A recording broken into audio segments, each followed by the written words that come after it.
ప్రభునామాన మీ అందరికీ వందనాలు తెలియజేస్తున్నాను. నిజ రక్షకుడు, నిరంతర స్తోత్రార్హుడు, మన ఘనమైన తండ్రి దేవాది దేవుడు మనల్ని దీవించి ఆదరించి ఆశీర్వదించి నిరంతరము ప్రేమించునుగాక. ఆమె పునరుద్ధానం తరువాత మొదటి ఆదివారంలోనికి మనం ప్రవేశించి ఉన్నాం. పునరుద్ధాన దేవుని యొక్క శక్తిని మనందరము కలిగి ఉండటానికి, పునరుద్ధానాన్ని మన జీవితాలకు అన్వయించుకోవటానికి దేవుని యొక్క వాక్యాలు సరైనటువంటి మార్గాన్ని సూచిస్తూ ఉన్నాయి. క్రైస్తవ జీవితానికి పునరుద్ధానం లేనట్లయితే పునాదే ఉండదనేది మనందరం తెలుసుకోవాల్సినటువంటి అంశం. పునరుద్ధానం అనగా శ్రీ యేసునాథుడు చెప్పినటువంటి విషయం ఏమిటయా అంటే, పునరుద్ధానము నేనే, జీవము నేనే. అంటే పునరుద్ధానం అనగా క్రీస్తే, జీవం అనగా క్రీస్తే. కాబట్టి క్రీస్తులో జీవించిన ప్రతి ఒక్కరికి పునరుద్ధాన మహిమ కలుగుతుందని మనం జ్ఞాపకం చేసుకోవాలి. ఈ యొక్క పునరుద్ధాన దినాలలో ఆ పునరుద్ధానాన్ని మనం ఎలా పొందుకోగలం, పునరుద్ధాన శక్తిని, పునరుద్ధాన ఫలాన్ని ఏ విధంగా మనం కలిగి ఉండాలో వాక్య భాగాల ద్వారా మనం తెలుసుకుంటాం. పునరుద్ధానము చెందేటువంటి ఆ యొక్క ఆశీర్వాదకరమైనటువంటి జీవితం మనం పొందుకుంటానికి పునరుద్ధానం రోజు మగ్దలేని మరియ ఏ విధమైనటువంటి స్థితిని కలిగి ఉంది, ఆమె ద్వారా మనం ఏ సందేశాలు నేర్చుకోవాలి, ఏ రకమైనటువంటి జీవితాన్ని మనం కలిగి ఉండాలి, ఆ కలిగి ఉన్నప్పుడు పునరుద్ధాన శక్తి మనం ఏ విధంగా పొందుకుంటాం అనేటువంటి అంశాలను ఈరోజు మనం కొద్ది నిమిషాలు ధ్యానించాలి. ఇంకా తెల్లవారక ముందే, చీకటిగా ఉన్నప్పుడే ప్రభు యొక్క సమాధి దగ్గరికి చేరుకోవాలనేటువంటి ఆలోచన, ఆశ తను మనకి తెలియజేస్తా ఉంది. అంటే ప్రభు యొక్క జీవితాన్ని, ప్రభు యొక్క స్థితిని తను ఎంత ప్రేమించింది అనేది ఇక్కడ మనం గమనించాలి. క్రీస్తు చనిపోయాడు, క్రీస్తు సమాధి చేయబడ్డాడు, సమాధి సీలివేయబడింది, సమాధి కాపలాలోకి వెళ్ళిపోయింది. ఈ విషయాలన్నీ తెలిసి కూడా తను పెందల కడే లేచి త్వరగా సమాధి దగ్గరికి వెళ్ళి ప్రభు యొక్క సమాధిని దర్శించాలనేటువంటి ఆలోచన కలిగి ఉందంటే ప్రభువును ఎంతగా ప్రేమించింది అనేది మనం జ్ఞాపకం చేసుకోవాలి. ప్రభువును ఎంతగా ఇష్టపడింది అనేది మనం తెలుసుకోవాలి. చట్టాలు ఆమె యొక్క ప్రేమను ఆపలేకపోయింది, కావలి ఆమె ప్రేమను ఆపలేకపోయింది, చీకటి ఆమె ప్రేమను ఆపలేకపోయింది. ఇంకా అంతేకాకుండా తన తోటి సహచరులను ఆ సమయంలో, తెల్లవారుజాము సమయంలో సమకూరుస్తూ ఉంది. లాక్డౌన్ సమయం అది అయినప్పటికీ వారందరినీ సమకూరుస్తూ ఉంది. మగ్దలేని మరియ సలోమిని సమకూరుస్తుంది, యాకోబు తల్లి అయిన మరియను సమకూరుస్తుంది.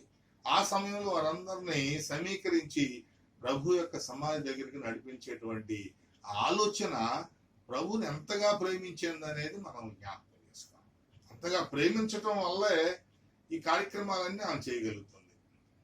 ఇంకొక సువార్తలో ఏం రాయబడిందంటే, శనివారమే ఆయన భద్రం చేయడానికి కావలసినటువంటి సుగంధ ద్రవ్యాలు అన్ని కూడా కొనటానికి వెళ్ళిందని రాయబడి. అంటే ఏంటి, ఆ యొక్క లాక్డౌన్ సమయంలో నిశ్శబ్ద శనివారం రోజే అందరూ భయంతో బిక్కుబిక్కుమంటూ గడుపుతున్నటువంటి దినం రోజే ఆమె సుగంధ ద్రవ్యాలు కొనటానికి వెళ్ళి వాటన్నిటిని సిద్ధం చేసిందంటే ప్రభు యొక్క ఆలోచన, ప్రభు యొక్క ఉద్దేశము, ప్రభు యొక్క తలంపులు ఆమెను ఎంతగా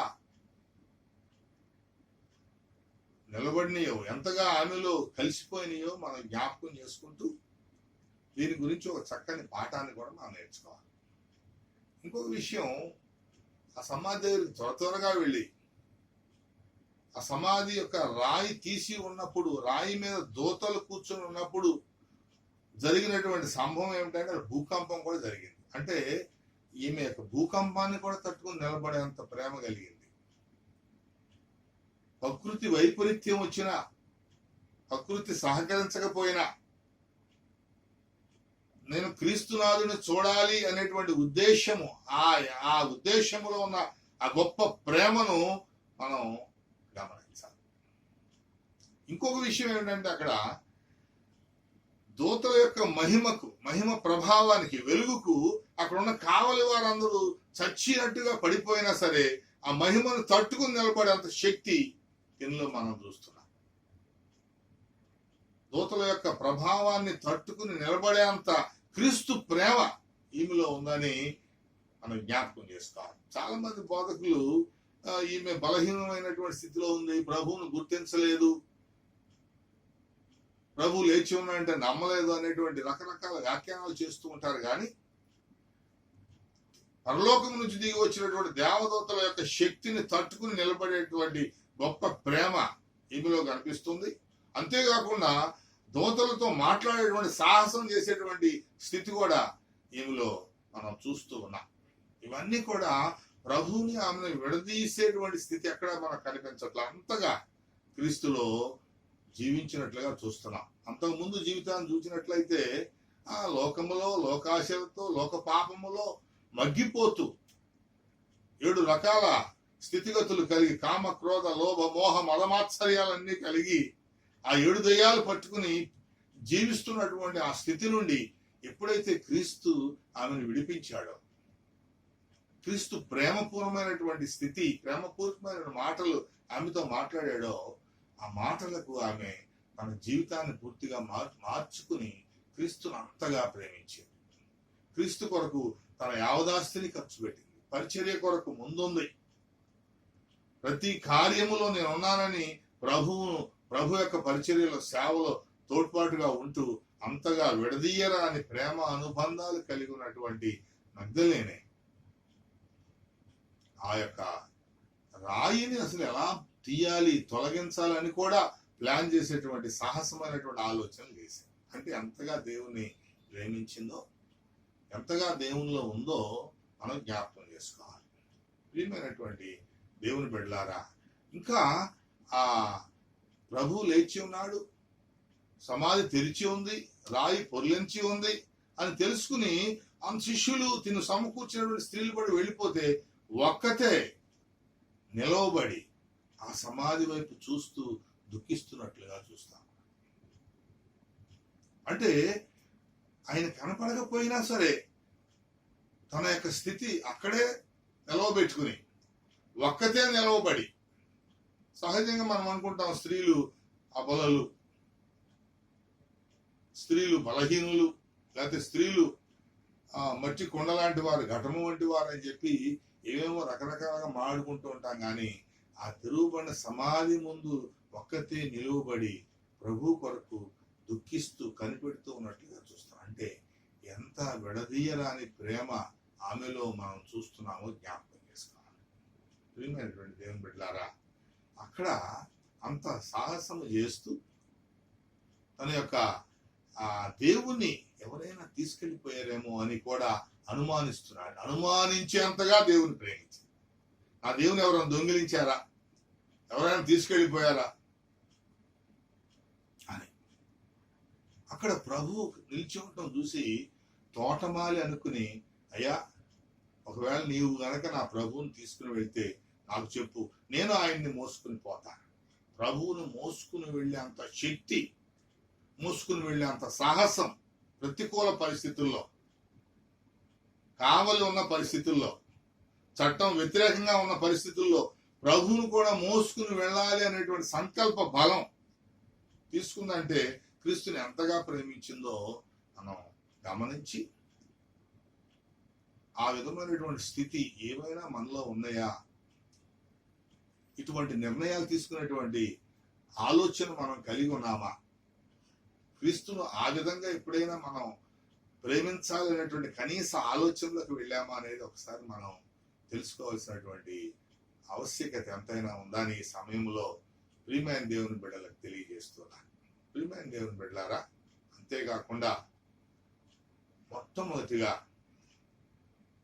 మరియా అని పిలిపించుకునే అంత ప్రేమ కలిగినటువంటి జీవితం కలిగి పునరుద్ధానుడైనటువంటి క్రీస్తు ఏ శిష్యులకో అక్కడ ఉన్న అపోస్తులకో లేకపోతే వేరే వాళ్ళు ఎవరిని పిలవలేదు, కానీ ఈ మగ్దలేని ఆ నిరీక్షణను బట్టి, ఆమెకున్న ప్రేమను బట్టి, ఆమె యొక్క అంకిత స్థితిని బట్టి ప్రభు ఆమెను మరియా అని సంబోధించేంతగా ఆయన్ని ప్రేమించినట్లుగా చూస్తూ, అదే స్థితిలో తిరిగి రబ్బూని అని పిలిచే అంత చనువు ఉన్నటువంటి స్థితి, అంత ప్రేమ కలిగి ఉన్నట్లుగా చూస్తూ ఉన్నాం.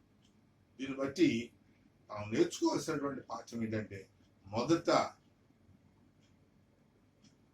ఎలా దేవుడు పిలిచాడు, ఎందువల్ల ఆమెను పిలవగలిగాడు అంటే, ఆ విడదీయరాని ప్రేమే ఆ విధమైనటువంటి గొప్ప పునరుద్ధాన పిలుపుకు దారి తీసినట్లుగా మనం చూస్తున్నాం. దాన్ని తీయటమే కాదు, ప్రభు ఇంకొక బాధ్యతను ఆమెకు అప్పగిస్తున్నాడు. ప్రభుని అని పిలవగానే బోధకుడానికి సంబంధించగానే నా ఎద్దుకు రావద్దు, నీకు ఒక బాధ్యత అప్పగిస్తున్నాడని ప్రభు ప్రేమతో ఆమెతో మాట్లాడుతున్నాడు. నేను ఇంకా నా తండ్రి దగ్గరికి ఎక్కిపోలేదు కాబట్టి నన్ను అంటుకోవద్దు, కానీ నేను తిరిగి లేచాను అనేటువంటి ఆ సందేశాన్ని శిష్యులకు తెలియచేయి అని ఒక బాధ్యత అప్పగిస్తున్నాడు. మొదటిగా పునరుద్ధానం తరువాత మొదటి బాధ్యతను ప్రభువారు మగ్దలేనికి అప్పగిస్తున్నారంటే, ఆమె దేవుని యొక్క ప్రేమను ఎంతగా కలిగింది అనేది మనం గమనించాలి. దీనిలో మనం నేర్చుకోవాల్సినటువంటి అంశం ఏంటంటే, వ్యక్తిగతమైన పిలుపు,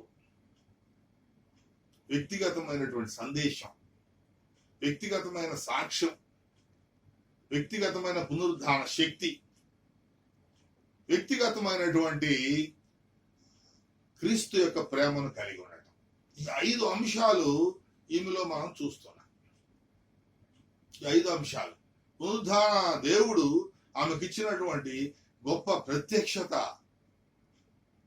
గొప్ప ప్రత్యక్షత, ఎవరికి లేనటువంటి ఈ మహాభాగ్యము, ఈ ప్రత్యక్షత ప్రభు యొక్క ప్రత్యక్షత ద్వారా ఆమెకు అనుగ్రహించి, ఆమెకు ఇచ్చినటువంటి వ్యక్తిగత పిలుపు, మరియా అని పిలిచాడు. వ్యక్తిగత దర్శనం, తన్ను తాను ఆమెకు ప్రత్యక్షపరుచుకున్నాడు. వ్యక్తిగతమైన బాధ్యత ఇచ్చాడు, సాక్ష్యం చెప్పమన్నాడు. నేను లేచి ఉన్నాను, ఇది నా శిష్యులకు తెలియచేయి. ఆ వ్యక్తిగతమైనటువంటి ఆ బాధ్యతను అప్పగించాడు. అట్లాగే వ్యక్తిగతమైనటువంటి సాక్ష్యం, ఇదిగో క్రీస్తు లేచి ఉన్నాడని అందరికీ తెలియజెప్పేటువంటి సాక్ష్యం. అంతేకాకుండా పునరుద్ధాన దేవుణ్ణి దర్శించుకుని పునరుద్ధాన శక్తిని కలిగి ఉండేటువంటి స్థితి. కాబట్టి ప్రతి జీవితానికి ఈ 5 విషయాలు చాలా స్పష్టంగా అవసరంగా ఈ సమయంలో మీకు తెలియజేస్తా ఉన్నాను. ఒకటి, వ్యక్తిగతమైన పిలుపు. ప్రభు పిలవాలి మనం వ్యక్తిగతంగా. ఆ పిలిచినప్పుడే పునరుద్ధాన శక్తిని మనం పొందుకుంటాం. ఆ పిలవాలి అనుకుంటే, ప్రభువే మనల్ని పిలవాలి అనేటువంటి ఆ స్థితి మనకు కావాలి, అవసరం అనుకున్నప్పుడు మనం ఏ విధమైనటువంటి ప్రేమను కలిగి ఉంటున్నాం, ఎటువంటి స్థితిలో మనం ప్రభువుని ప్రేమిస్తున్నాం, అన్ని అనుకూలంగా ఉన్నప్పుడే మనం ప్రభువుని ప్రేమిస్తున్నామా, ప్రతికూలంలో కూడా మనం ప్రభువుని ప్రేమించగలుగుతున్నాం. అట్లా వ్యక్తిగత దర్శనం, ప్రభువు నిన్ను దర్శించేటువంటి కాలం ఒకటి ఉంది. ఆ కాలం కొరకు కనిపెట్టి నిజ క్రీస్తును నువ్వు ఆరాధిస్తూ, ప్రేమిస్తూ, వాక్యాన్ని చదువుతూ, వాక్యాన్ని ప్రేమిస్తూ, వాక్యం ప్రేమించిన వారికి నెమ్మది దొరుకుతుందని, వాక్యం ప్రేమించిన వారికి రక్షణ లభిస్తుందని, వాక్యం ప్రేమించిన వారికి ఆశ్రయం కలుగుతుందని, వాక్యం ప్రేమించిన వారికి ఆదరణ లభిస్తుందని, వాక్యం ప్రేమించిన వారికి క్రీస్తు యొక్క ప్రేమ లభిస్తుందని కీర్తనాకారుడు 119వ అధ్యాయంలో తెలియజేశాడు కదా. కాబట్టి ఆ వ్యక్తిగత దర్శనం అనేది మనం పొందుకోవాలంటే ఆయనను ఎంతగా ప్రేమించాలో వాక్యం ద్వారా మనం గ్రహించాలి. అదే రీతిని వ్యక్తిగత బాధ్యత, రక్షణ పొందినవాడు ఊరికే ఖాళీగా కూర్చోడు. క్రీస్తు నామాన్ని ప్రకటిస్తూ, క్రీస్తు వాక్యాన్ని తెలియజేస్తూ, క్రీస్తు అద్భుతాలు అనేక మందికి ప్రచురిస్తూ తన బాధ్యత నిర్వర్తిస్తూ ఉంటాడు. కాబట్టి మనం ఏం చేస్తున్నాం? క్రీస్తు రక్షణ పొందామని చెప్పి మనల్ని మనం చూసుకుని ఆనందించడం కాదు, కానీ రక్షణ పొందిన వారికి దేవుడు ఇచ్చేటువంటి బాధ్యత ఎలా ఉంటుంది, ఏ విధమైన బాధ్యత. ప్రభు తిరిగి లేస్తూ తిరిగి వెళుతూ శిష్యులందరికీ తెలియజేసేటువంటి మాట ఏంటంటే, నేను లేచి ఉన్నాను కాబట్టి నమ్మిన వారికి నా నామాన బాప్తిస్మం ఇవ్వండి, నా శిష్యులుగా అందరినీ సమకూర్చండి అని చెప్పి ఒక బాధ్యత ఇచ్చి వెళ్ళి ఉన్నాడు. అట్లాగే నీవు దేవుని యొక్క ప్రత్యక్షతను అనుభవించినప్పుడు దేవుడు నీకు ఇచ్చిన బాధ్యత ఆయన నామాన్ని ప్రకటించడం, ఆయన పునరుద్ధానుడు అని స్పష్టంగా అందరికి తెలియచేయటం, ఆ పునరుద్ధాన శక్తిని అనేక మందికి అందించడం. ఆ విధమైనటువంటి బాధ్యతను మనం గుర్తెరిగి మొదటిగా మనల్ని మనం రక్షించుకుని మన కుటుంబాన్ని రక్షణ మార్గంలో తీసుకుని వెళ్ళి సంఘంలో నమ్మికుంచిన వారందరినీ ఆ క్రీస్తు రక్షణలోకి నడిపించడమే పునరుద్ధాన శక్తి అని మనం జ్ఞాపకం చేసుకోవాలి, పునరుద్ధాన సందేశాన్ని జ్ఞాపకం చేసుకోవాలి. అదే రీతిని వ్యక్తిగత సాక్ష్యం, దేవుడు ఏ విధమైనటువంటి సాక్ష్యపు జీవితాన్ని మనకి ఇచ్చారు, ఆ సాక్ష్యాన్ని మనం ఇతరులతో ఎలా పంచుకోవాలి, ఎలా రక్షించబడ్డాం, ఎలా దేవుని యొక్క పిలుపుకు మనం చేరువయ్యాం, దేవుని యొక్క దర్శనాన్ని ఎలా పొందుకున్నాం, ప్రభు యొక్క కృపలో ఎలా ఎదుగుతున్నాం, ఎలా సాగుతున్నాం, ఇవన్నీ కూడా ఈ పునరుద్ధాన శక్తి వల్ల ఏ విధంగా మనం బలపడ్డాం, ఇవన్నీ కూడా సాక్ష్యం ఇచ్చేటువంటి స్థితిలో మనం ఉండాలి. ఇతరులకు సాక్ష్యం ఇచ్చి మన అనుభవాన్ని, పునరుద్ధాన అనుభవాన్ని తెలియజేయాలి. మన కొరకు ప్రభు ఏ రకముగా నరరూపధారుడుగా జన్మించారు, ఏ రకంగా శ్రమలు అనుభవించారు, ఏ రకంగా మరణాన్ని పొందారు, ఏ రకంగా రక్తమంతా కార్చి మన పాపములను కడిగివేశారు, ఏ రకంగా గాయాలు పొంది మనల్ని స్వస్థపరిచారు, ఏ రకంగా పునరుద్ధానుడై మన యొక్క పాపం అనే ముళ్ళును విరిచి రక్షణ ఇచ్చారు. ఈ విధమైనటువంటి సాక్ష్యాన్ని అనేక మందితో మనం షేర్ చేసుకోవాల్సినటువంటి అవసరం ఎంతైనా ఉందని తెలియదు. ఇవన్నీ చేయాలంటే క్రీస్తు ఎడబాయని ప్రేమ మనం కలిగి ఉండాలి.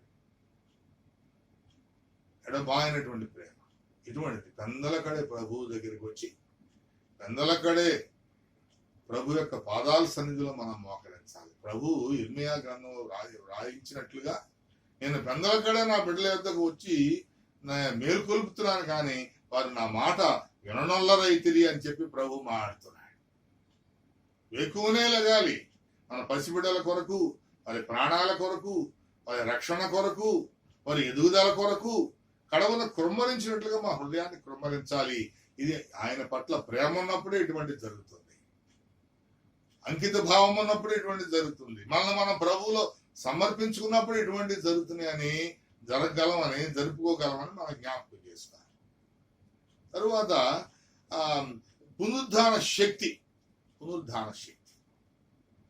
ఆ పునరుద్ధాన శక్తి పొందుకుంటేనే ఈ అనుకూల పరిస్థితుల్లో కాకుండా ప్రతికూలమైన పరిస్థితుల్లో కూడా ప్రభు యొక్క పరిచర్య చేయగలం, ప్రభు నామాన్ని మనం అనేక మందికి తెలియచేయగలం.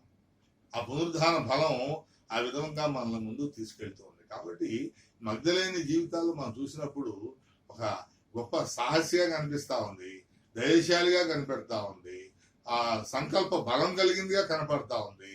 ఏదైనా ఏదైతే ఆలోచిస్తుందో ఆలోచన నెరవేర్చుకునే పట్టుదల ఆమెలో కనిపిస్తా ఉంది. చివరికి క్రీస్తును దర్శించుకునేటువంటి గొప్ప ఆధ్యాత్మికమైనటువంటి స్థితి కూడా మనం అక్కడ కనిపిస్తాం. ఆ విధమైనటువంటి కర్తవ్య బలం ఉన్నప్పుడు ఇటువంటి కార్యక్రమాలు మనం సాధించుకోవడానికి అవకాశం కలుగుతుంది.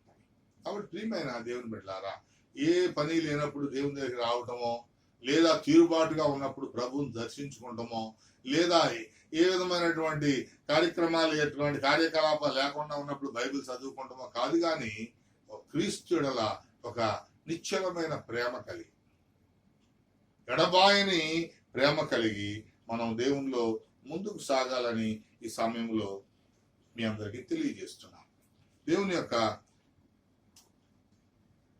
సంకల్ప బలాన్ని మనం పొందుకోవాలి. ప్రభు మరణాన్ని జయించి ఉన్నాడు, మరణపు ముళ్ళు విరిచాడు, పాపమును కడిగివేశాడు, రక్షణ ఆనందాన్ని మనకి ఇచ్చాడు. వీటన్నిటిని మనం ధరించి క్రీస్తుకు సాక్షులుగా నిలబడాలి. అప్పుడు పునరుద్ధాన శక్తిని మనం కలిగి ఉంటూ ఉంటాం. మన ప్రేమ ప్రయాస ప్రభునందు వ్యర్థము కాదని కూడా మనం గుర్తించాలి.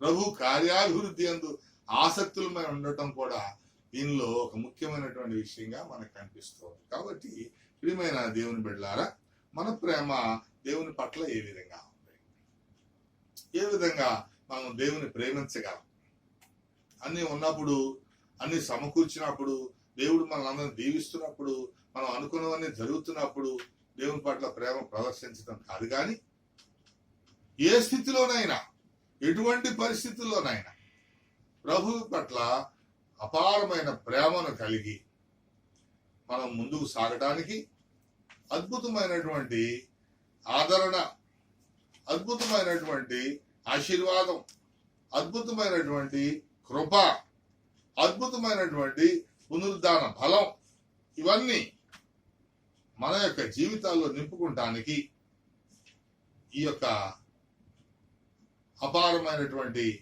ప్రేమ, శాశ్వతమైన ప్రేమ, ప్రభు మనల్ని ఎలా శాశ్వతంగా ప్రేమిస్తున్నారో, ప్రభు మనల్ని ఎంతగా తన రెక్కల చాటున భద్రపరుస్తున్నారో, ప్రభు మనల్ని ఎంతగా ఆదరించి, దీవించి, కౌగిలించి తన యొక్క బిడలుగా ఎన్నుకుంటూ ఉన్నారో, అదే ప్రేమను మన నుంచి ఆయన కోరుతూ ఉన్నారు. కాబట్టి ఆయన మాటను వింటూ, ఆయన వాక్యాన్ని చదువుకుంటూ, ఆయన పాద సన్నిధి వెతుక్కుంటూ, ఆయన యొక్క ప్రేమను పొందుకుంటూ, అదే ప్రేమను ప్రభువుకు మనం అందిస్తున్నప్పుడు ఈ పునరుద్ధాన శక్తి ఎల్లప్పుడూ మనం కలిగి ఉంటాం.